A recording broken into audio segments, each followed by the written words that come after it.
Hello. तो आज अपन है ना रोलिंग मोशन देखेंगे और आज इस रोलिंग मोशन को अपन को कंप्लीट करना है। क्या करना है? कंप्लीट कैसे भी करके रोलिंग मोशन आज अपन को कंप्लीट करना है। तो अपन देख रहे हैं रोलिंग मोशन। देखो, मोशन का मतलब तो गति है। तो कैसी गति है? लौटने गति। लौटने गति का मतलब क्या है? लौटना, लुढ़क लुढ़क लुढ़क लुढ़क लुढ़क, ऐसे गोल गोल घूम के लुढ़कना। तो देखो देखो, पहली बात तो लौटने गति कौन कर सकता है? जो वस्तु गोल होगी। लुढ़क तो वही सकती है ना जो गोल होगी। अब इस लौटने गति में मैंने तुम्हें बताया था कि दो प्रकार की गति होती है। एक तो देखो, ये एक गेंद है। अब गेंद आगे जाती है तो ये सीधी नहीं जाती, ऐसे ऐसे घूमती हुई घूमती हुई घूमती हुई घूमती हुई घूमती हुई आगे जाती है। मतलब ये घूमती भी है और आगे भी जाती है। तो आगे जा रही है ना, आगे जा रही है तो इसकी स्थानांतरण गति होती है ना, स्थानांतरणी, है ना। और फिर जब ये घूम रही है तो इसकी एक घूर्णन होती है, घूर्णन गति। तो दो तरह की गति का योग होता है। लौटने गति क्या होता है? लौटने गति। अब इतना अपन को समझ आ चुका है ना। तो अब क्या कर रहे हैं? अपन को हमेशा वस्तु के COM पर बैठकर लौटने गति का अनुभव करना है। जैसे अगर अपन एक बड़ी गेंद लिए, गोला लिया है बड़ा, तो उसका COM अंदर सेंटर पे होगा, चकती का COM सेंटर पे होगा, रिंग का COM सेंटर पे होगा। तो इनके COM पर इस पॉइंट की गति देखनी है अपन को। COM की किसकी? हमेशा याद रखना, COM पर ध्यान ज्यादा रखना है, ठीक है। तो देखो, अब लौटने गति, मान लो एक गेंद है जो लुढ़क रही है, ऐसे, है ना।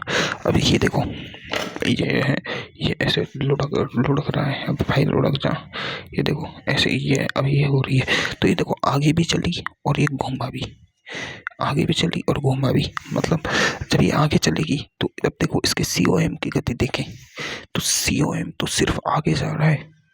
COM तो सिर्फ आगे जा रहा है। ढंग से देखो, इसमें देखो COM है जो आगे जा रहा है बस। COM थोड़ी नीचे ऊपर हो रहा है, COM बस आगे जा रहा है। तो इसका जो स्थानांतरण गति होती है ना, लौटने गति, मान लो ये कोई, ये अभी अपन रिंग की बात कर रहे हैं, है ना। ये कोई रिंग है तो ये जब आगे गति करेगा तो इसका जो COM होगा, COM, ये COM पॉइंट है। तो ये तो ओमेगा वेग से ऐसे घूर्णन तो करेगा, ओमेगा से ऐसे घूम रहा है। COM तो ऐसे घूम रहा है, लेकिन इसका जो वेग है, वेग सीधा है। मतलब वस्तु ये जब चल रही है तो इसके एक वेग, इसका जो COM है, इसका वेग हमेशा आगे सेंटर पे, बिल्कुल सेंटर से आगे जा रहा है। इसको मतलब ऐसे रखेंगे तो ये हमेशा ऐसे ही गति करेगी, इसलिए वेग से। इसका ये ओमेगा क्या है? कोणीय वेग। ये क्या है? अपना साधारण वेग। साधारण वेग एक दिशा में है बिल्कुल। मतलब इस वस्तु की कोई सी भी दिशा देख लो, इस पर भी वेग सीधा लग रहा है, इस पर भी सीधा लग रहा है, इस पर भी इधर दिशा। वेग की डायरेक्शन फिक्स है, यही डायरेक्शन होगी। चाहे ऊपर के बिंदु पे देखो, चाहे नीचे के बिंदु पे देखो, बिल्कुल समझ आएगा। चाहे इधर के बिंदु पे देखो, चाहे इधर के बिंदु पे देखो, सब जगह वेग की डायरेक्शन क्या है? इधर।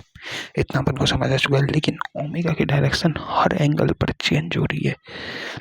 हाँ, तो ये तो है अपनी रोलिंग मोशन। अब ये किस किस से मिल के बनी है? तो ये देखो, एक तो ये है वेग। वेग की डायरेक्शन हमेशा फिक्स है एक ही जगह पे। ये है अपनी स्थानांतरण मोशन, है ना। और ये ओमेगा घूम रहा है तो ओमेगा की गति हर बिंदु पर अलग होती है। अब COM से देखें तो इस बिंदु पर ये आगे की तरफ चल रहा है, आगे की तरफ ऐसे घूमेगा ओमेगा, है ना। तो आगे की तरफ, तो इस बिंदु पर इससे इधर हो गई ओमेगा, है ना। इस बिंदु पर कहाँ होगा ओमेगा? नीचे की साइड। इस बिंदु पर कहाँ होगा? पीछे की साइड। इस बिंदु पर कहाँ होगा? ऊपर की साइड। तभी तो ये रोलिंग मोशन होगी, तभी तो ये रोल होगा, घूमेगा, है ना। तभी तो ये है घूर्णन गति, अपनी घूर्णन गति, है ना। तो जब COM से ये गति देख रहे हैं तो ये इसको R दूरी से मल्टीप्लाई करेंगे, किससे? तो ये होगा ओमेगा R, ये होगा ओमेगा R, यहाँ भी होगा ओमेगा R, यहाँ भी होगा ओमेगा R। तो ये ओमेगा R क्या है? कुल वो है वेग, किसका? उसका। तो ये घूर्णन गति का। अब देखो इन दोनों को जब योग करेंगे तो समझो, देखो समझो, इस पॉइंट पर वेग इधर है और ओमेगा R भी इधर है। तो ओमेगा आर प्लस वी इस पॉइंट के लिए, है ना। इसके लिए देखो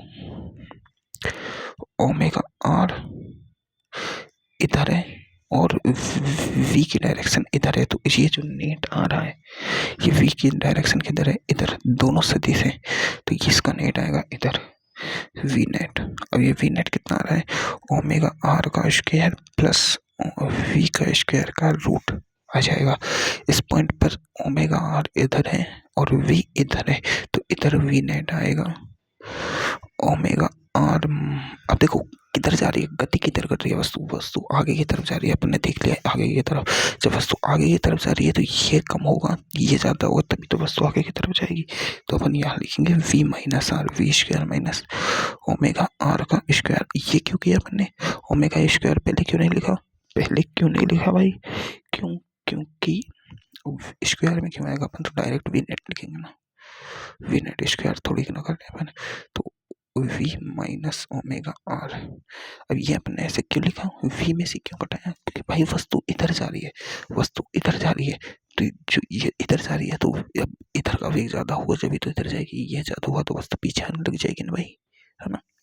तो ये वाला ऐसे। और देखो इस पॉइंट पे देखो ओमेगा आर तो इधर होता है और v इधर होता है, तो इसका v नेट इधर आ जाएगा कहीं, और v नेट क्या होगा, यही होगा, है ना। तो कोई एंगल पे भी देख सकते हैं अपन, इस एंगल पे ये क्या है, ये थीटा एंगल पर है, तो थीटा एंगल पर v तो इधर ही होगा, लेकिन थीटा एंगल पर ओमेगा इधर हो जाएगा। अब इन दोनों के बीच में ये एंगल आ जाएगा थीटा, इनका परिणाम इधर जाएगा कहीं v नेट। और v नेट किससे निकालेंगे, अब अपन निकालेंगे उसी से a square plus B square plus 2ab cos theta वाला फॉर्मूला लगा के ऐसे निकालेंगे। निकालेंगे नहीं निकालेंगे, बिल्कुल निकालना होगा भाई, एक एंगल पर निकालेंगे तो ऐसे। तो देखो वेग का तो समझ आ गया तुम्हें, वेग की डायरेक्शन समझ आ गई, घूर्णन गति होती है, इसमें ये ओमेगा वेग से घूमती है। तो इस पॉइंट पर वेग सबसे ज्यादा होता है कितना, ओमेगा और प्लस वी। इस बिंदु का वेग सबसे ज्यादा होता है लौटने गति में, है ना। इस इस इस बिंदु का वेग सबसे ज्यादा होता है। तभी तो तुमने ना सर्कस में देखा होगा, जो मतलब ऐसे बॉल के ऊपर या जो ड्रम के ऊपर जो आदमी चलता है वो अपने पैरों को बहुत तेज चलाता है ड्रम की गति से। अगर अपन ड्रम जितनी रफ्तार से घूम रहा है, जितनी रफ्तार से आगे जा रहा है, अगर उस रफ्तार से चलेंगे तो अपन गिर जाएंगे। अपन को वो ड्रम घूमता है ना ऐसे गोल गोल गोल गोल, और उस पर आदमी बैठा होकर घूमता है ना, आदमी घूमता है, तो उस आदमी को पैर अपने तेज चलाने होते हैं ड्रम की गति से। ड्रम जिस रफ्तार से आगे जा रहा है ना, उससे बहुत तेज पैर चलाने होते हैं। क्यों, कारण उसका ये है ओमेगा आर, क्योंकि उसे इस घूर्णन को भी तो बनाए रखना होता है, उस घूर्णन के सापेक्ष भी तो पैर चलाने होते हैं, एक तो आगे के सापेक्ष एक घूर्णन के सापेक्ष, इसलिए उसे अपने पैर जल्दी जल्दी चलाने होते हैं, तभी वो ड्रम चल पाता है और उन दोनों का बैलेंस बना होता है, ड्रम का और आदमी का। समझ गए क्यों, इसके कारण इस बिंदु पर सबसे कम वेग होता है इधर ओमेगा और इधर वी। तो यहाँ वी है, वी नेट है जो सबसे कम होता है, कितना होता है, वी माइनस ओमेगा आर सबसे कम। इन बिंदुओं पर क्या होगा, इस बिंदु पर वी होता है, इस पर ओमेगा आर होता है, इस पर वी नेट आता है क्या, V square plus omega R का स्क्वायर का रूट ऐसे आता है ना। इतना समझ आ चुका है, मतलब तुम्हें वेग की कहानी तो रोलिंग मोशन में समझ आ चुकी है। अब अपन रोलिंग मोशन में त्वरण देखेंगे, क्या देखेंगे, त्वरण।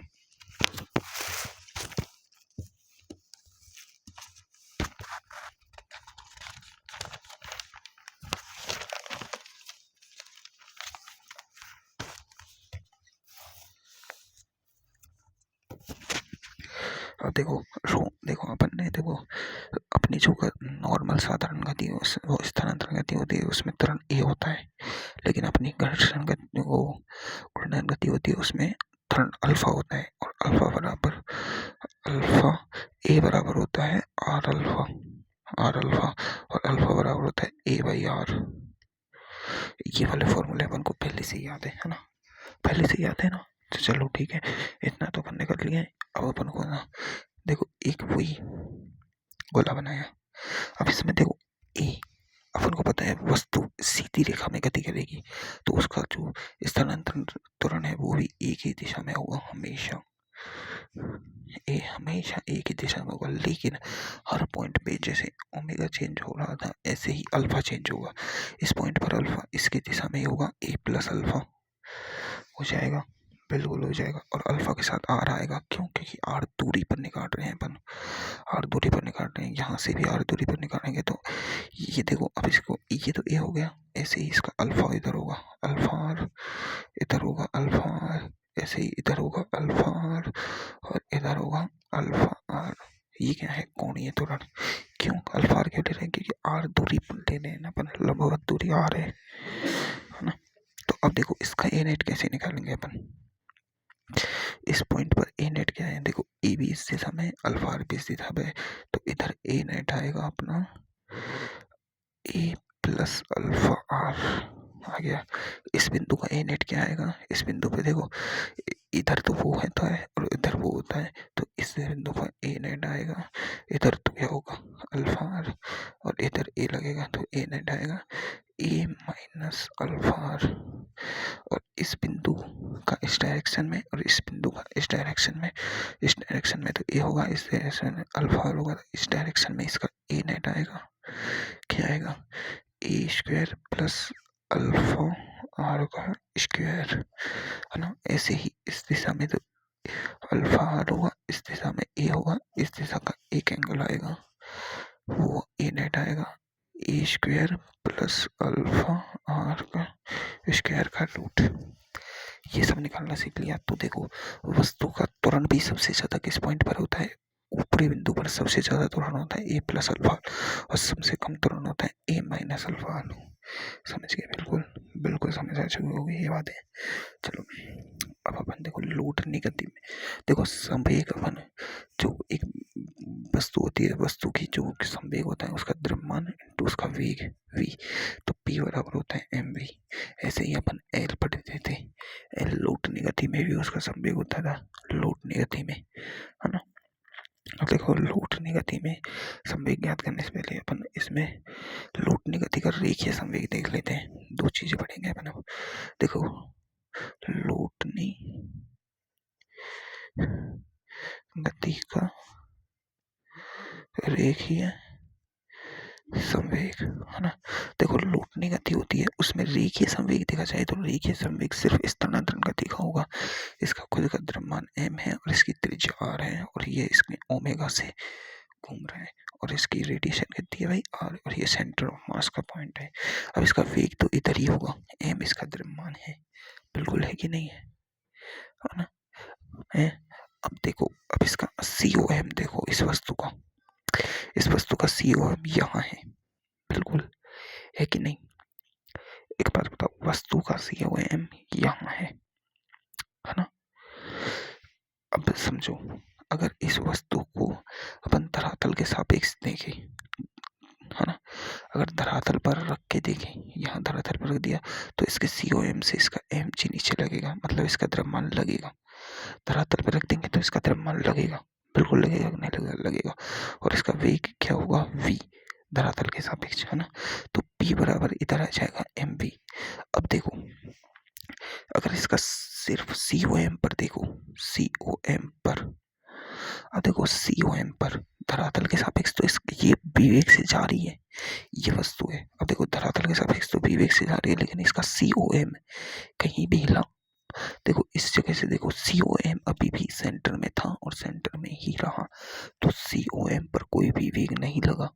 COM ये जरूर हुआ घूमा जरूर है, अपने अक्ष पर घूमा जरूर है, रोटेशन जरूर किया है COM ने, लेकिन COM पर कोई वेग नहीं है, समझो। तो ये देखो ओमेगा से घूमा जरूर है लेकिन वेग नहीं है, वेग तो बाहरी वस्तुओं का है, बस पूरी वस्तु का वेग है, लेकिन COM का वेग नहीं है। तो इधर क्या आएगा? P2 0, P1 बराबर ये, तो हम दोनों को जोड़ेंगे धरातल के सापेक्ष और सेंटर ऑफ मास के सापेक्ष, तो P टोटल आएगा P1 प्लस P2, P2 तो 0 है, तो P टोटल P के बराबर आ जाएगा और P नेट होगा mv।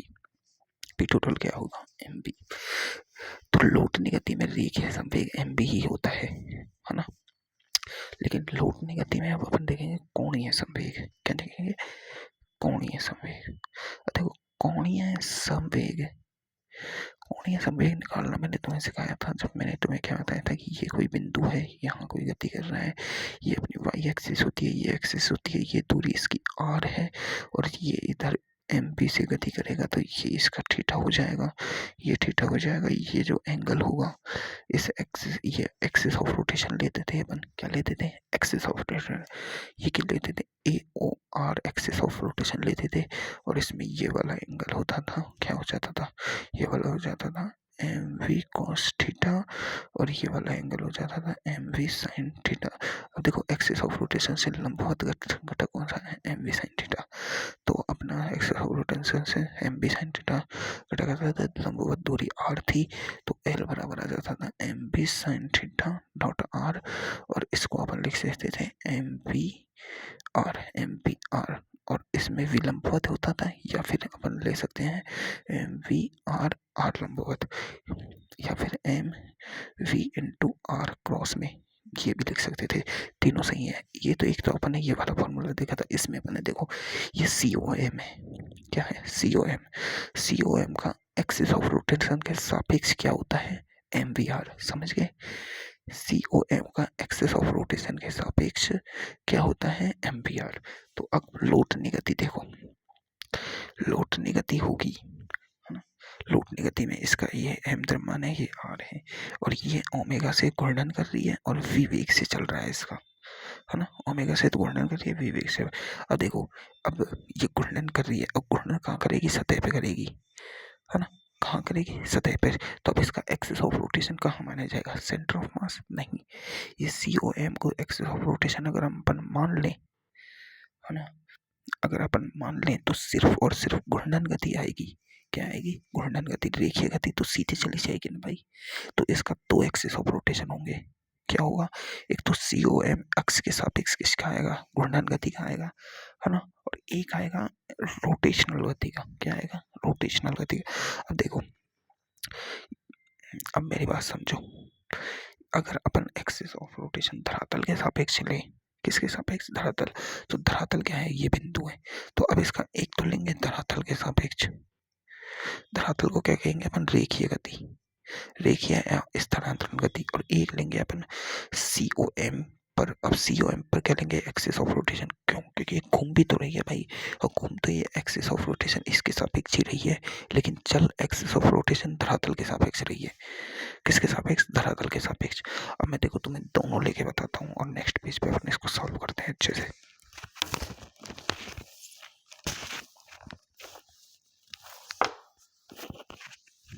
अब देखो, मान लो ये कोई वस्तु, अगर मतलब वस्तु की जगह में आदमी होता, समझो, अब ये एक आदमी है भाई, इसके दो पैर है और चार हाथ है, मतलब दो ही हाथ है, चार हाथ पैर है।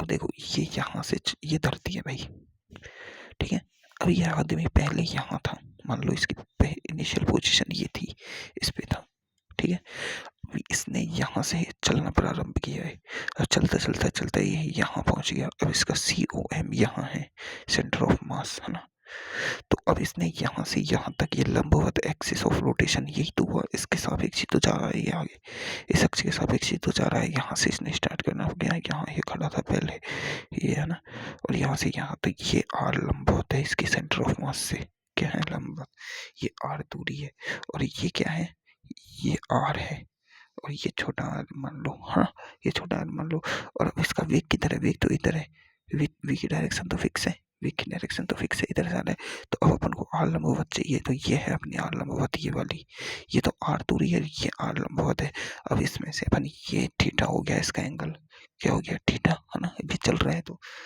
इसका अपन, अब देखो यहाँ ऐसे ही अगर इसे, अब इसका अपन L equal to M v और आर लंबवत निकाल लेंगे, आर डैश, अब ये त्रिभुज को देखो, इस त्रिभुज को देखो, ये तो अपनी आर लंबवत है और ये अपनी आर डैश और ये थीटा है, तो देखो ये क्या है, कर्ण, ये क्या है, लंब, तो साइन थीटा लगेगा ना, sine theta equal to R लंबवत बटे आर, तो R equal to R sine theta हो जाएगा ना, और यहाँ अपन एल एम बी आर की जगह लिख देंगे एल एम वी, तो फिक्स है इसकी डायरेक्शन, तो वी, और आर लंबवत की जगह लिख देंगे अपन आर साइन थीटा, छोटा आर साइन थीटा, रख दिया कि नहीं रख दिया, बिल्कुल, M we R sine theta, और आर साइन थीटा की जगह लिख सकते हैं तो L equal to M we R लंबवत। दोनों सही है, बिल्कुल सही है, सही है ना। अब देखो अभी ये घूम रहा है तो देखो ये आदमी जा रहा है इधर, अब देखो इधर जा रहा है और आर लंबवत की डायरेक्शन किधर है भाई, आर लंबवत की डायरेक्शन किधर है, अब वेग की डायरेक्शन इधर है, तो इधर देखो उंगलियां घुमाएंगे तो अंदर जा रहा है अंगूठा, तो डायरेक्शन कहाँ है कि इसकी अंदर, कहाँ है कि अंदर क्रॉस। तो अभी इस आदमी की जगह अपन उस गोले को ले रहे हैं, बस क्या कर रहे हैं, धरातल के सापेक्ष, धरातल के सापेक्ष, अब धरातल के सापेक्ष ये गोला है ना, ये गोला अपनी इस इनिशियल पोजीशन से, ये इसकी इनिशियल पोजीशन है, प्रारंभिक स्थिति, प्रारंभिक स्थिति से ये अंतिम स्थिति है। अभी ये यहाँ से इस पॉइंट से इस धरातल के सापेक्ष गति कर रहा है, इस धरातल से इसका COM यहाँ पहुंचा है ना, यहाँ पहुंचा, यहाँ से ये यहाँ गया है ना, यहाँ गया, इसका वेग अभी v है, यहाँ भी इसका वेग v था है ना। अब ये इसकी r दूरी थी, r त्रिज्या, और ये इसका r लंबवत दूरी हो गई, और ये थीटा हो गया। तो इसने किसके रेखीय धरातल के सापेक्ष, अपन रेखीय गति होती है, धरातल के सापेक्ष कोणीय गति नहीं होती, वो घूर्णन गति नहीं होती।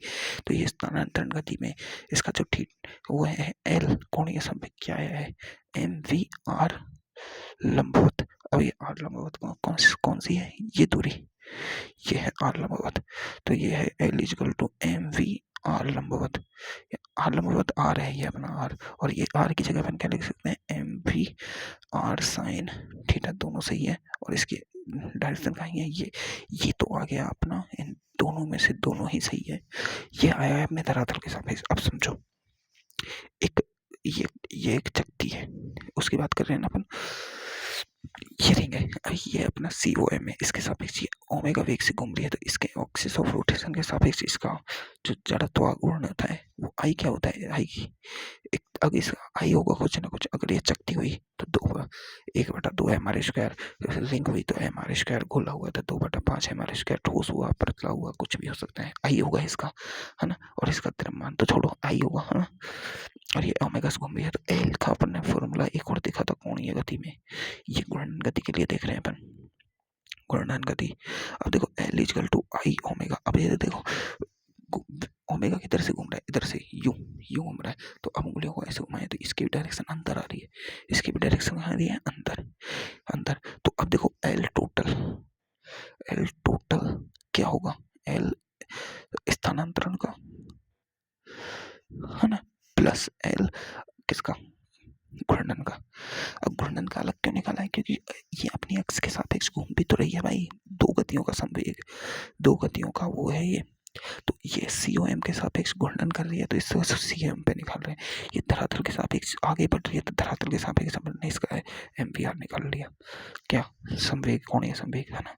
तो L टोटल, अब L देखो दोनों की डायरेक्शन क्रॉस में आई है, दोनों की डायरेक्शन क्रॉस में आई है, तो जुड़ेंगे, तो L टोटल क्या आ जाएगा, MVR, आर कौन सी दूरी थी ये, प्लस L घूर्णन क्या है, आई ओमेगा, क्या है आई ओमेगा है ना। आई क्या होगा, उस वस्तु का जड़त्वाघूर्ण होगा, तो L टोटल आएगा अपना MVR की जगह अपन R साइन थीटा भी लिख सकते हैं, प्लस आई ओमेगा, और R इसकी क्या है, ये इसकी त्रिज्या भी है, देखो समझो इसकी त्रिज्या भी तो है ये, तो इसका लिया अपन RLT इसके लिख देंगे MVR है ना, प्लस आई ओमेगा। अब ये इसका L टोटल आ गया, लोटनी गति का है ना। तो अब मैंने तुम्हें देखो, अब एक और चीज और देख लो, लोटनी गति की मेन चीजें देखो मैंने तुम्हें सबसे पहले क्या बताया, सबसे पहले मैंने तुम्हें बताया लोटनी गति में वेग, तो वेग दो तरह का होता है, यहाँ होता है ओमेगा आर प्लस वी, और यहाँ होता है ओमेगा वो v माइनस ओमेगा आर, ये वेग होता है, ये इसका और इसका ऐसे ही इस एंगल पर तो वी नेट निकलता है ना, वी नेट वो तो निकाल लेंगे अपन, ऐसे ही इसका वो इधर होता है omega o alpha r plus a, और इधर उसका इसका त्वरण, ये त्वरण की बात कर रहे हैं अपन, ये वेग की बात की अपन ने है ना, त्वरण, और ये होता है ए माइनस अल्फा आर, और ये एंगल पर तो A² plus R² alpha square R square है ना, का रूट है ना, ये होता था। ये तो देखो वेग था अपना, ये त्वरण था अपना, और इसका संवेग संवेग तो एक ही आता था सिर्फ mv p बराबर mv। कोणीय संवेग क्या है? कोणीय संवेग इस वस्तु का क्या है? L is L T to M we R plus I omega. तो ये चार चीजें, 1 2 3 4, चार चीजें क्लियर हो गई। अब अपने पांचवी चीज है लौटने गति में गतिज ऊर्जा। क्या है? इससे पहले एक क्वेश्चन कर रखा है, करोगे क्या? एक बोला है एक ठोस गोला एम आर त्रिज्या का लौटने गति कर रहा है तो कोणीय संवेग ज्ञात करो। एम आर त्रिज्या का लौटने गति कर रहा है। अब क्या बोला है इसने? ठोस गोला बोला है क्वेश्चन में ना। तो इसने बोला है ठोस गोला है, इसकी त्रिज्या दे दी है आर, और ये इसका वेग हो गया, और ये एक्सिस ऑफ रोटेशन के सापेक्ष ये क्या कर रहा है? ये लौटने गति कर रहा है, ऐसे घूर्णन कर रहा है, ऐसे समझो, ऐसे ऐसे घूम रहा है इस ओमेगा वेग से। किससे? ओमेगा वेग से ऐसे घूम रहा है। इसने क्वेश्चन में दिया है ऐसे ऊपर, और अब देखो इस पॉइंट से इसकी दूरी ये होती थी अपनी आर, और है ना। अब देखो इसका कोणीय संवेग सबसे पहले लिखो। देखो स्थानांतरण का लिखेंगे। देखो स्थानांतरण में वेग इधर जा रहा है, ये है एक्सिस ऑफ रोटेशन। स्थानांतरण गति का लिखेंगे ना अपन, तो इसमें देखो वेग की डायरेक्शन किधर है? इधर इधर है, इधर। तो अंदर अंदर जा रहा है ना अंगूठा। तो देखो स्थानांतरण गति का एल रेखीय आएगा अपना एम पी आर, और डायरेक्शन होगी अंदर, क्योंकि देखो वेग की डायरेक्शन इधर। लेकिन अब ओमेगा देखो ऊपर घूम रहा है, ऊपर, तो अंगूठा मेरा ऊपर आ गया इस डायरेक्शन में। तो जो एल घूर्णन आएगा वो हो जाएगा आई ओमेगा, इसकी डायरेक्शन होगी पॉइंट, ऊपर आ गया अंगूठा, ओमेगा की डायरेक्शन में उंगलियां घुमा रहा हूँ ना, तो ऊपर आ रहा है अंगूठा, है ना। तो अब इसका आई, और इसने बोला गया है ठोस गोला, तो ठोस गोले के लिए अपन को आई लिखना नहीं आता है क्या? ठोस गोले के लिए आई क्या होता है? 2/3 M are square, 2/3 M are square, वो 2/5 होता है यार, सॉरी, 2/5 एम आर स्क्वायर। तो अब इसका एल टोटल क्या आ जाएगा? अब देखो दोनों की डायरेक्शन अलग है तो घटेगा। अब कौन सा ज्यादा है कौन सा कम है ये कैसे पता चलेगा? ये तो अपन को उसकी वैल्यू निकालने से पता चलेगा। इसको कैलकुलेट करेंगे, इसका द्रव्यमान से और इसके वेग से और इसकी त्रिज्या से, इसको इससे कैलकुलेट करेंगे। तो अपन नॉर्मली लिख लेते हैं कि एल रेखीय माइनस एल घूर्णन करके देख लेते हैं। इसका आ जाएगा answer m we r minus I की जगह लिख देंगे अपन 2/5 एम आर स्क्वायर ओमेगा। आ गया, ये है इसका आंसर। तो अब अपन देखो ये तो करना सीख गए अपन, लेकिन अब अपन देखेंगे क्या लौटने गति में गतिज ऊर्जा। मैंने देखो तुम्हें स्थानांतरण गतिज ऊर्जा पढ़ा दी कि ई बराबर क्या होता है 1/2 mv स्क्वायर। ये तो अपन बचपन से जानते हैं, ये तो अपनी रेखीय गतिज ऊर्जा होती है, ठीक है। और अपन ने घूर्णन गतिज ऊर्जा और देखी थी कि रोटेशनल वो होती है 1/2 आई ओमेगा स्क्वायर। पढ़ी थी कि नहीं पढ़ी थी? बिल्कुल पढ़ी थी। तो अब इन दोनों गतिज ऊर्जाओं का योग ही लौटने गति की कुल गतिज ऊर्जा होगी। क्या होगी? लौटने गति की कुल गतिज ऊर्जा होगी। क्या होगी? के कुल क्या होगा? के कुल होगा के, अब देखो के ट्रांजैक्शनल का मतलब होता है स्थानांतरण गति प्लस के रोटेशनल के टी प्लस के आर। ये क्या है? अब इसका ये होता है M V square by M V square by 2, और ये होती है आई ओमेगा स्क्वायर बाई 2। ये दोनों की कुल है किसकी? लौटने गति की। ये याद रखने वाली बातें हैं 4-5। अब देखो मैंने तुम्हें एक नई ट्रिक समझाऊंगा, उस ट्रिक को समझो और अपनी रोटेशनल मोशन कंप्लीट।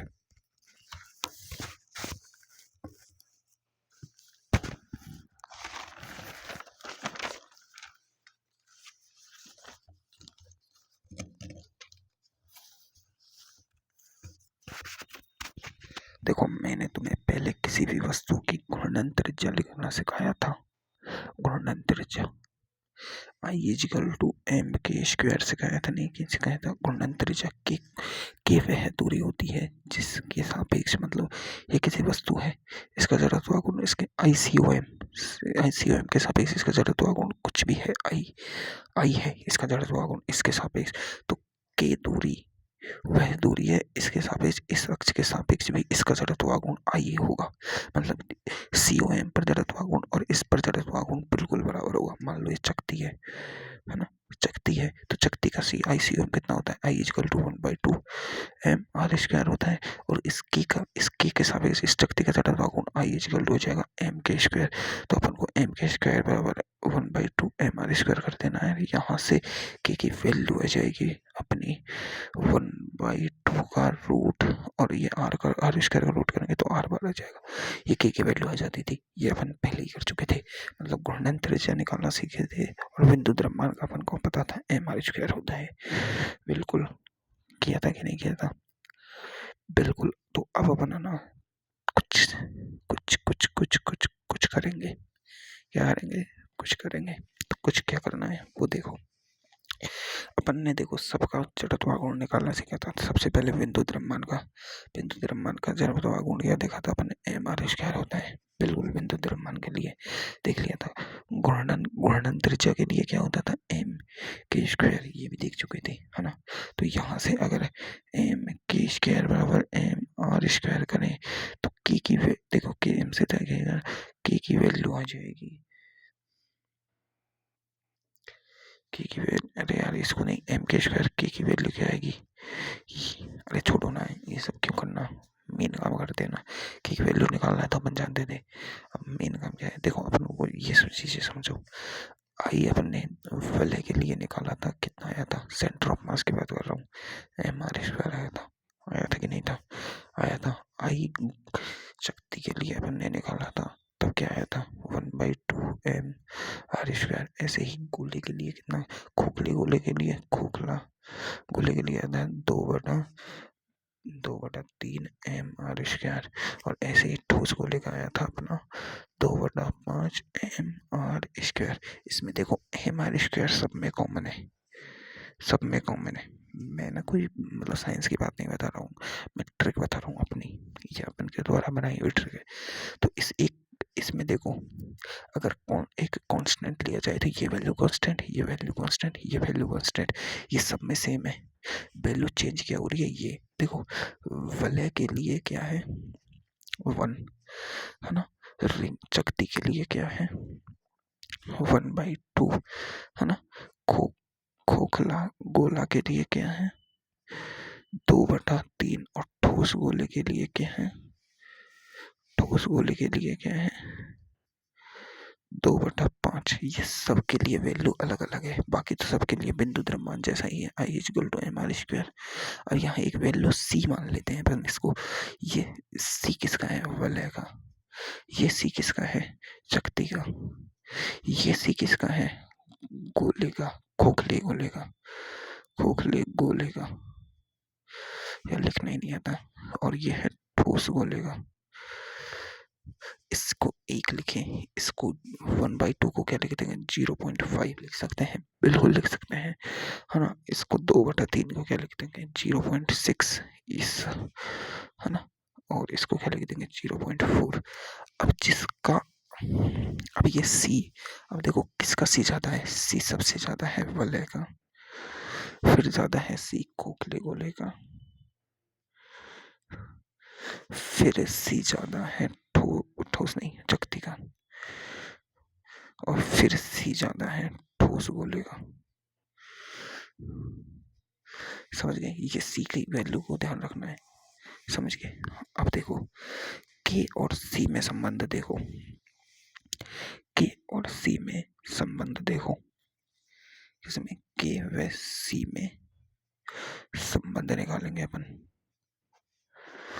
देखो ये वाला अपन ने चकती के लिए निकाला था अभी, ये वाली ट्रिक की थी ना, K इक्वल टू 1/2। तो देखो यहाँ देखो, ये MK² बराबर 1/2 MR² आ रहा है, M से तो M गया, लेकिन देखो K² और बटे R² बराबर क्या है 1/2 चकती के लिए। और चकती का C क्या होता है, चकती का C 1/2 ही है। तो K² बटे R² बराबर C की वैल्यू आएगी, आएगी कि नहीं आएगी, बिल्कुल आएगी। तो यही संबंध अपन को निकालना है भाई। यानी देखो बिंदु द्रव्यमान के लिए MK² होता है, और ये C क्या है, इन सब के आगे लगेगा, इन सब के आगे लग रहा है नहीं, इसकी ये वैल्यू है C MR²। अब M से तो M गया, K² भाई R² इक्वल टू C की वैल्यू आ रही है। ये है मेन संबंध, समझ में आ रही है ना? हाँ, तो देखो अब ये इसका मतलब क्या है? इसका मतलब तो बहुत बड़ा है, लेकिन तुम्हें कुछ समझने की बातें करनी है। अभी अपन ने के ट्रांजैक्शनल और के रोटेशनल समझी थी। ये थी M V square by two और ये थी अपनी I omega square by two. I की वैल्यू क्या होती है?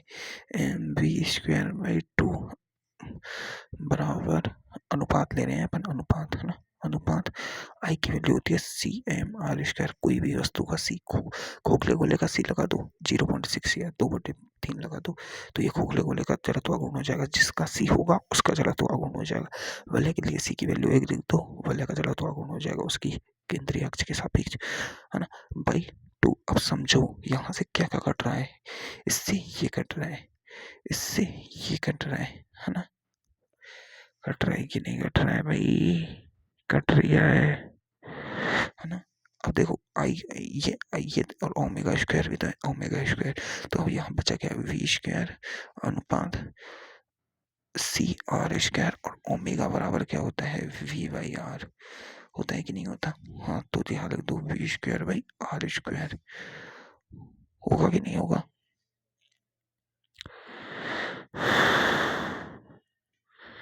होगा कि नहीं होगा? तो इस आर स्क्वायर से ये गया, फिर वी स्क्वायर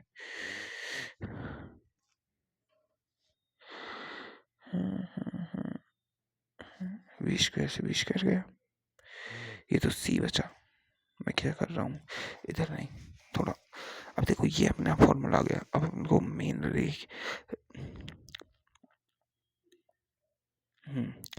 देखो आपने घूर्णन गति जो देखी थी के रोटेशनल, के रोटेशनल क्या होती है? 1/2 आई ओमेगा स्क्वायर। आई की वैल्यू पर क्या लिख सकते हैं? के रोटेशनल 1/2 आई की जगह पर लिख देंगे अपना सी एम आर स्क्वायर, और ओमेगा की जगह लिख देंगे V square by are square. Omega की जगह ये सब चीज़ लिख सकते हैं।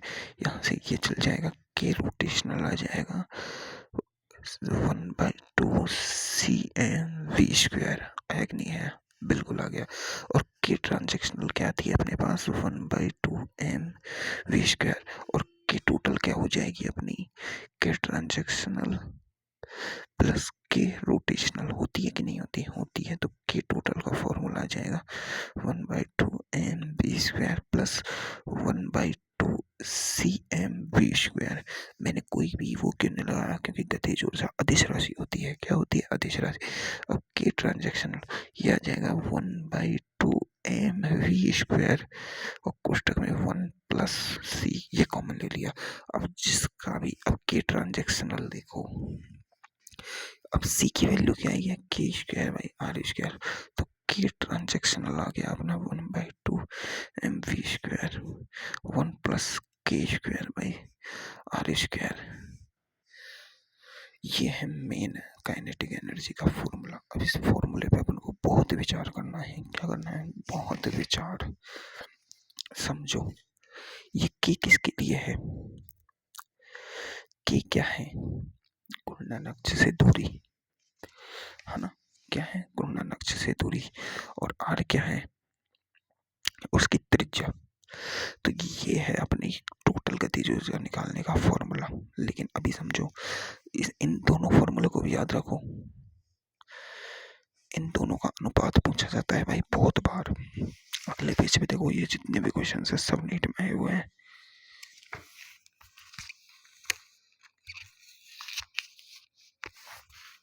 ये क्या है? सब नीट में आए हुए क्वेश्चन है। पहला क्वेश्चन देखो, पूछा है कि के रेखीय बटे के घूर्णन का अनुपात है। इसका अनुपात क्या बताता है? पहला ही क्वेश्चन पूछा गया है, ये नीट में आया हुआ है। तो देखो अपन को पता है कि के रेखीय होती है 1/2 एम वी स्क्वायर, काइनेटिक रेखीय ट्रांजैक्शनल, है ना, बटे के घूर्णन क्या होती है? 1/2 आई ओमेगा स्क्वायर। और देखो 1/2 आई ओमेगा स्क्वायर। अब ये फॉर्मूला कहाँ कटेगा? कहीं नहीं कट रहा। तो अपन को एक और फॉर्मूला पता है इसका, क्या? 1/2 सी एम वी स्क्वायर। होता है कि नहीं होता? अभी निकाला था अपन ने, होता है। यहाँ आई की वैल्यू रख दो सी एम आर स्क्वायर, और ओमेगा की वैल्यू रख दो we square by are square. इन दोनों को करेंगे तो ये जाएगा, ये बचेगा, है ना। तो देखो इससे ये गया, इससे ये गया और एम से एम गया, तो के रेखिए बेटे इसका अनुपात आ रहा है 1/c। क्या आ रहा है 1/c। तो अब इससे पूछा जाए कि गोले की, अब क्वेश्चन कहते हैं गोले की के ट्रांजैक्शनल व के रोटेशनल में अनुपात, क्वेश्चन आ जाए तो गोले के लिए देखो अपन गोले की के ट्रांजैक्शनल लिखेंगे बट एक गोले का के रोटेशनल लिखेंगे तो 1/2 mv², और यहाँ लिखेंगे 1/2 c। अब गोले का सी कितना होता है भाई, गोले का सी अभी अपन ने देखा था कौन सा गोला है, ठोस गोला ले लो, तो ठोस गोले का होता है 2/5 सी, होता है कि नहीं होता। तो 2/5 अभी यहाँ रख दो, 2/5 mv², इससे तो ये गया, इससे ये गया, ये आ जाएगा 1/2/5, उल्टा हो जाएगा 5/2 अनुपात आ जाएगा। आएगा कि नहीं आएगा, बिल्कुल आ जाएगा। ऐसे ही पूछ ली जाए कि चक चक चकती की ट्रांजैक्शनल व के रोटेशनल में अंतर, तो के ट्रांजैक्शनल बटे के रोटेशनल होता है 1/c, और c किसका दिया है, चकती का होता है 1/2, तो हो जाएगा 1/1/2, उल्टा हो जाएगा 2/1, 2:1 आ जाएगा। आएगा कि नहीं आएगा, बिल्कुल। अब देखो एक और क्वेश्चन पूछा गया है भाई, एक क्वेश्चन क्या पूछा गया है नीट में कि किसी भी चीज का के गुणन बटे के कुल का अनुपात भी पूछा हुआ है। तो के गुणन क्या होती है 1/2 cmv² बटे के गुणन क्या होती है 1/2 mv², 1+c। तो इससे तो ये गया, ये आ जाएगा c बटे 1+c। अब ये किसका पूछा जाए, मान लिया गोले की पूछ ली, ठोस गोले की, तो ठोस गोले के लिए 2/5 होता है और 1+2/5, ये हो जाएगा 5, 5+2 7/5। तो देखो 2/5 और नीचे क्या है 7/5, तो उल्टा हो जाएगा 5/7, तो ये आ जाएगा 2/7 यानी 2:7। आएगा कि नहीं आएगा, आ गया। ये तो इतना अपन करना सीख चुके हैं। और एक देखो मैंने देखो सॉलिड गोले की लोटने गति कर रहा है, लोटने गति में क्वेश्चन है ये वस्तु की के ट्रांजैक्शन साथ साथ के रोटेशनल भी है, तो गोले के लिए के ट्रांजैक्शनल बटे के रोटेशनल का अनुपात, मतलब के ट्रांजैक्शन प्लस के रोटेशन, तो के टोटल होती है ना, तो इनका अनुपात पूछा। कितना आसान क्वेश्चन है, कितना आसान क्वेश्चन है। और गोला कैसा दिया है सॉलिड, तो देखो अपना पूछा है के ट्रांजैक्शनल बटे के रोटेशनल प्लस के ट्रांजैक्शनल, और ये तो के टोटल होती है, के टोटल होती है। तो देखो के ट्रांजैक्शनल का फॉर्मूला क्या है 1/2 mv², और के रोटेशनल यानी के टोटल का फॉर्मूला क्या है 1/2 mv², 1+c। तो ये से तो ये गया, तो देखो 1/1+c, 1+c किसका लेंगे अपन को, सोल्ड 2/5। तो देखो 2/5 प्लस करते हैं तो 7/5 आता है, 1/7/5, ये हो जाएगा 5/7, ये आ जाएगा 5/7। कितना आ जाएगा 5/7 आ जाएगा ना। ये तो मैंने ना थोड़ा गलत कर रखा है, ये 5/7 गलत है। देखो 5 को कॉमन लेंगे तो ये हो जाएगा, ये इसमें तो 7/5 गलत है, करके देखेंगे ना तो 5/7 ही आएगा, वो मैंने गलत देख रखा है। तो ऐसे ही देखो ये सारे क्वेश्चंस हैं, ऐसे ही सारे क्वेश्चंस है कि नहीं। हाँ अभी देखो एक अगला क्वेश्चन है, ये थोड़ा अच्छा क्वेश्चन है, लेकिन उससे पहले इस क्वेश्चन को करने से पहले देखो ये सर ने अगले पेज पे देखो, सर ने लास्ट क्लास का रिकैप किया है, वो बहुत अच्छा किया है, उसको तो अपन अभी कर रहे हैं ना। तो एक शुद्ध लूटने गति और बची हुई है अपनी, शुद्ध लूटने गति देख लेते हैं, उसके बाद अपन टॉपलिंग बचेगा, और ये लास्ट क्लास बनेगी इसकी कल, और उसके बाद ये चैप्टर अपना खत्म, फिर अपन ग्रेविटेशन स्टार्ट करेंगे। तो देखो अभी अपन मैं तुम्हें शुद्ध लौटने गति बता रहा हूँ। शुद्ध लौटने गति का मतलब क्या है कि जो वहाँ फिसलन नहीं होनी चाहिए, क्या नहीं होनी चाहिए, फिसलन।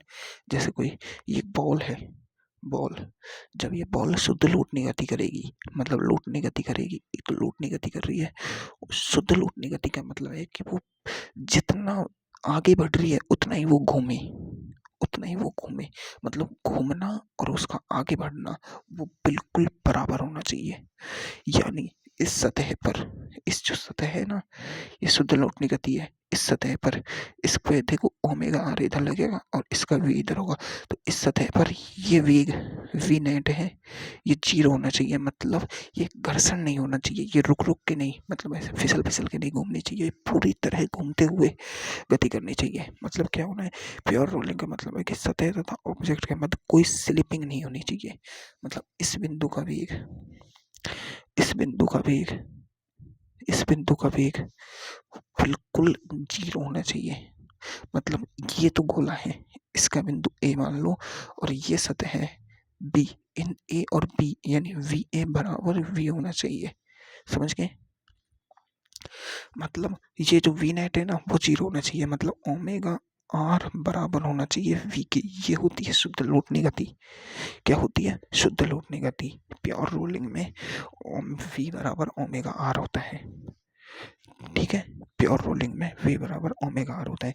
तो प्योर रोलिंग में देखो एक बात और आ जाएगी, जब यहाँ तो ये होता है उल्टा, लेकिन यहाँ तो ओमेगा आर प्लस वी होता है, मतलब यहाँ तो वी स्क्वायर आ जाएगा, v plus v equal to two v आ जाएगा। यानी फिर दुगने वेग, यहाँ दुगना होगा वेग इस वेग पर वी, और इधर दुगना वेग होगा इसका। समझ गए? ऊपर तो, और अगर त्वरण दिया गया है तो त्वरण भी क्या होना चाहिए? त्वरण देखो, एक तो इधर लगता है अल्फा आर, इधर लगता है अपना ए, तो शुद्ध लोटने मतलब प्योर रोलिंग मोशन में अल्फा आर बराबर ए होगा। ये वाली बात याद रखने की बातें होती हैं।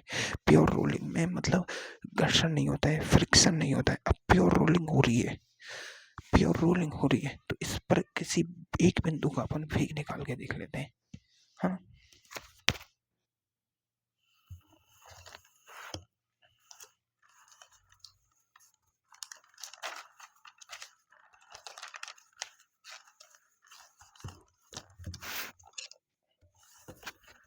देखो प्योर रोलिंग होती है, प्योर रोलिंग होगी, है ना, प्योर रोलिंग होगी तो उस पर अपन एक बिंदु का, किसी एक बिंदु का क्या निकालेंगे अपन?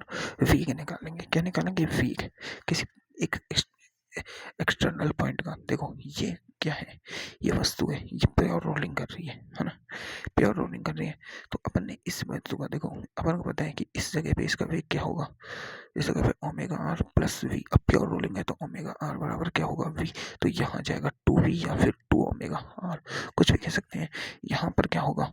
वी नेट होगा जीरो, क्योंकि ओमेगा आर बराबर वी हो जाएगा। लेकिन अगर एक जर्नल पॉइंट ले अपन, इस जगह पे अपन ने एक जर्नल पॉइंट ले लिया, मान लो कहीं भी ले लो। अब देखो सर ने कहाँ लिया है उससे कोई मतलब नहीं है, मैं तुम्हें एक मतलब जर्नल पॉइंट लेके बता रहा हूँ। उस जर्नल पॉइंट पे यहाँ ले लो, यहाँ ले लो, कहीं ले लो यार, कहीं ले लो। अपन मान लो इस जगह का जर्नल पॉइंट का भी ले लेते हैं, इस जगह का ले लो भाई, इस जगह का ले लो, कहीं ले लो, कोई मतलब नहीं है। अपन को क्या करना है? देखो लौटने गति में दो बातें तो होती हैं, एक तो ओमेगा इधर से घूमता है, एक भी इधर से आता है इसका। ठीक है, अब देखो ये एक जर्नल पॉइंट लेके मैं तुम्हें सॉल्व करके दिखा रहा हूँ। ठीक है, ये अपने रोलिंग मोशन का ये लिया और जर्नल पॉइंट सर की तरह अपने यहाँ ले लिया। ये इसका COM है, सेंटर ऑफ मास, इसके सापेक्ष ये ओमेगा से घूम रहा है इधर, और ये इसकी दूरी हो गई त्रिज्या r, हुई कि नहीं? अब देखो, अब यार मैं तुम्हें कैसे बताऊँ, ये पूरा बड़ा लेना पड़ेगा मुझे जिससे तुम्हें समझ आए। देखो इनमें ये चीजें होती है, ये तो तुम्हें पता है ना। तो अपन को अब मेन फोकस करना है अपने के गोले पर। गोला लो बड़ा, और ये इसका COM सेंटर ऑफ मास ले लो, और इससे इस बिंदु पर निकाल रहे हैं। अब इस बिंदु पर देखो वेग तो हमेशा फिक्स होगा, ये हर बिंदु पर वेग फिक्स होता है। तो इस बिंदु पर भी इसका वेग कहाँ होगा? इधर, सीधा, एकदम सीधा। मैं बड़े बड़े घटक ले रहा हूँ जो तुम्हें अच्छे से समझ आए। और इस बिंदु पर इसका स्पर्श रेखीय घटक क्या दिखाएगा? Omega R. क्या दिखाएगा? यह स्पर्श रेखीय घटक क्या दिखाएगा? एक जनरल पॉइंट के लिए अपन निकाल रहे हैं, जनरल पॉइंट के लिए, सामान्य बिंदु के लिए। और इसकी ये इसकी क्या होगी? त्रिज्या क्या होती है? ये आर, या फिर ये भी इसकी आर होगी।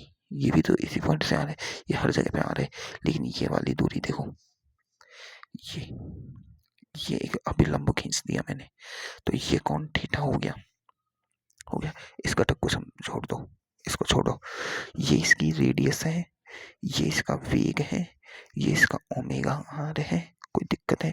और यहाँ भी इसका COM का वेग भी है वही।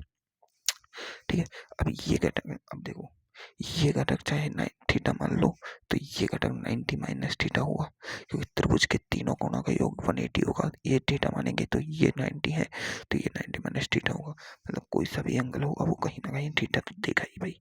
ठीक है, तो मान लो ये वाला अपन ने थीटा मान लिया इस थीटा एंगल से इस दूरी पर, तो ये 90 माइनस थीटा हो जाएगा।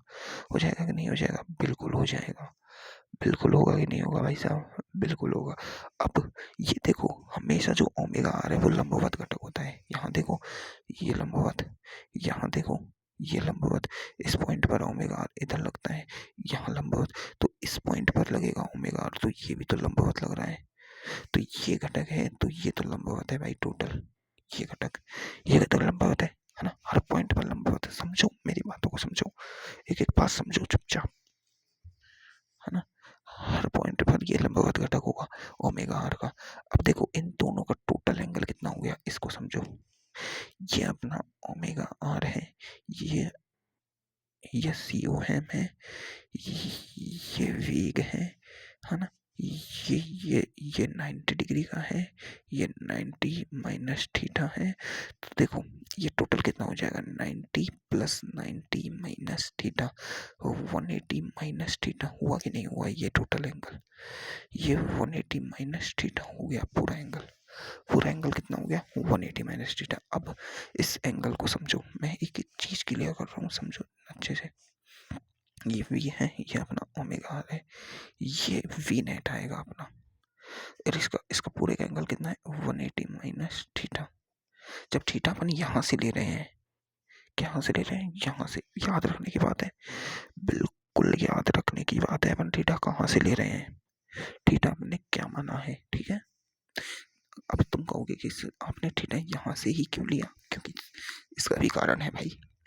जब भी कोई ये सेंटर ऑफ मास के सापेक्ष ये घूर्णन करती है, गति करती है, तो अपन क्या लेते हैं? ओमेगा लेते हैं, और ओमेगा बराबर क्या होता है? ओमेगा बराबर क्या होता है? वी आर होता है। यहाँ देखो ये जो घूर्णन करती है, ओमेगा क्या होता है? कोणीय वेग, और कोणीय वेग कोणीय विस्थापन से आता है। कोणीय विस्थापन, अगर इसने वस्तु ने यहाँ से यहाँ तक, ये कण गति कर रहा है इस पथ पर, यहाँ से यहाँ तक, इसने यहाँ से यहाँ तक चला, इसकी प्रारंभिक स्थिति ये, इसकी अंतिम स्थिति, तो इसने थीटा चला। तो ऐसे ही ये जो कण है, ये अपनी इस स्थिति से स्टार्ट करेगा चलना, और ये यहाँ गया, तो इसने इस स्थिति से यहाँ थीटा बनाया है। समझ में आई बात है एंगल? तो इसलिए अपने यहाँ को थीटा लिया है, क्योंकि इसके सापेक्ष थीटा लेंगे अपन। समझ में आ गई ना? अब देखो ये इतना हो गया, ये इसका वी नेट आ जाएगा, और वी नेट क्या होगा भाई? ये वी नेट ही तो अपन को निकालना है, वी नेट ही तो अपन को निकालना है भाई। निकालना है कि नहीं निकालना? अब देखो अपन को पता है प्योर रोलिंग हो रही है, तो ओमेगा आर बराबर क्या हो जाएगा? वी। ये वी, अब इस वी नेट को निकालने के लिए अपन क्या लगा सकते हैं? A square plus B square plus 2ab cos theta. लगा सकते हैं कि नहीं लगा सकते? लगा सकते हैं। लेकिन यहाँ देखो दोनों घटक बराबर हैं, दोनों घटक बराबर हैं, और थीटा दे रखा हो, तो वेक्टर में आ जाओ। किसमें आ जाओ? वेक्टर में।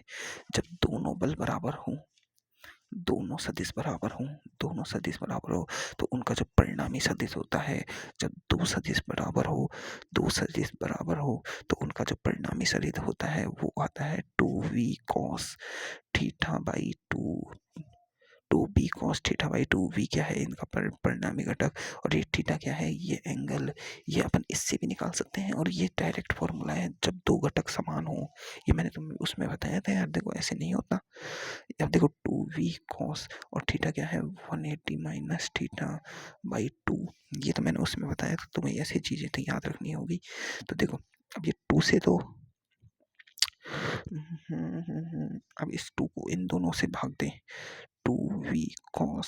अभी ये देखो इससे नहीं कट सकता, क्योंकि ये तो थीटा का एंगल है भाई, ये तो पूरा टोटल थीटा है, ये तो पूरा टोटल थीटा में है ना, थीटा में।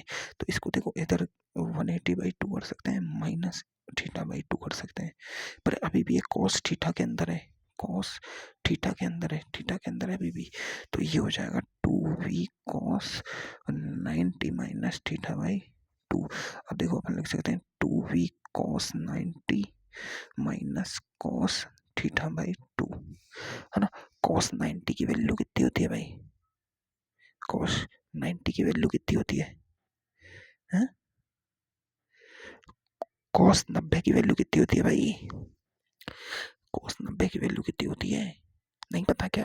और वो आपको cos 90 की वैल्यू 0 नहीं होती क्या? 0? अरे 0 क्या 1 नहीं होती क्या? 1? अरे यार cos 0 की वैल्यू 1 होती है ना? cos 0 की इस ऐसे नहीं करेंगे, इसको देखो 2v cos 90। अब इस थीटा बाई 2 को थोड़ी देर के लिए समझ लो तुम, माइनस थीटा। अपन ने बेसिक मैथ में पढ़ा है cos 90 माइनस थीटा बराबर होता है साइन थीटा। ये अपन ने पढ़ा है बेसिक मैथ में, पढ़ा है ना? तो अब वी नेट का यहाँ लिख देंगे 2v cos, है ना? cos की जगह cos क्या आएगा 2v साइन, और थीटा की जगह अपन ने क्या लिया है थीटा बाई 2, ये लिया है ना साइन थीटा बाई 2। अब देखो थीटा क्या है? कोणीय विस्थापन। क्या है? कोणीय विस्थापन। थीटा क्या है? कोणीय विस्थापन। मतलब कोणीय विस्थापन है ना? और ओमेगा बराबर क्या होता है? कोणीय वेग, है ना? ओमेगा बराबर क्या होता है? कोणीय वेग। तो कोणीय वेग ओमेगा बराबर क्या होता है? Theta by T. कोणीय विस्थापन कितने समय में तय किया गया? कोणीय विस्थापन, अरे यार ये नहीं होता था v बराबर विस्थापन, वेग बराबर विस्थापन बटे समय, नहीं पढ़ते थे क्या? वेग बराबर विस्थापन बटे समय। तो वेग की जगह कोणीय वेग, विस्थापन की जगह कोणीय विस्थापन, और समय की जगह समय। तो थीटा बराबर क्या लिख देंगे अपन? Omega T. आएगा कि नहीं आएगा? अरे ऐसे ही तो निकालते थे अपन। तो ये वी नेट आ गया अपना 2v sine omega T by 2। ये वी नेट आ गया अपना। कब कब आया है भाई? कब आया है? जब प्योर रोलिंग हो, यानी ओमेगा आर बराबर वी हो, प्योर रोलिंग हो, तब आया है ये अपना प्योर रोलिंग पर। समझ गए बात? बिल्कुल समझ में आई है। अब यहां से आगे अपन ना कल देखेंगे, ठीक है? अब तुम्हें ये वी नेट निकालना तो आ गया ना? अब अपन को वी नेट निकालना आ गया। ये क्या है वी नेट? अब देखो वी नेट से अपन चाल भी निकाल सकते हैं। देखो वेग और चाल में से अंतर क्या होता है? वेग होता है वेग, वेग सदिश वेक्टर होता है, वी वेक्टर होता है, और चाल क्या होती है? चाल अदिश राशि होती है। अगर इस वेक्टर का अपन परिमाण लिख दें, वेग, वेग का परिमाण ही क्या होती है? चाल होती है। वेग का परिमाण जैसे 35 मीटर पर सेकंड के वेग से चल रहा है तो उसकी चाल भी 35 होगी, लेकिन डायरेक्शन नहीं होगी उसमें। तो चाल बराबर क्या होता है? वेग का परिमाण, रिजल्टेंट बराबर क्या होता है? दूरी बटा समय।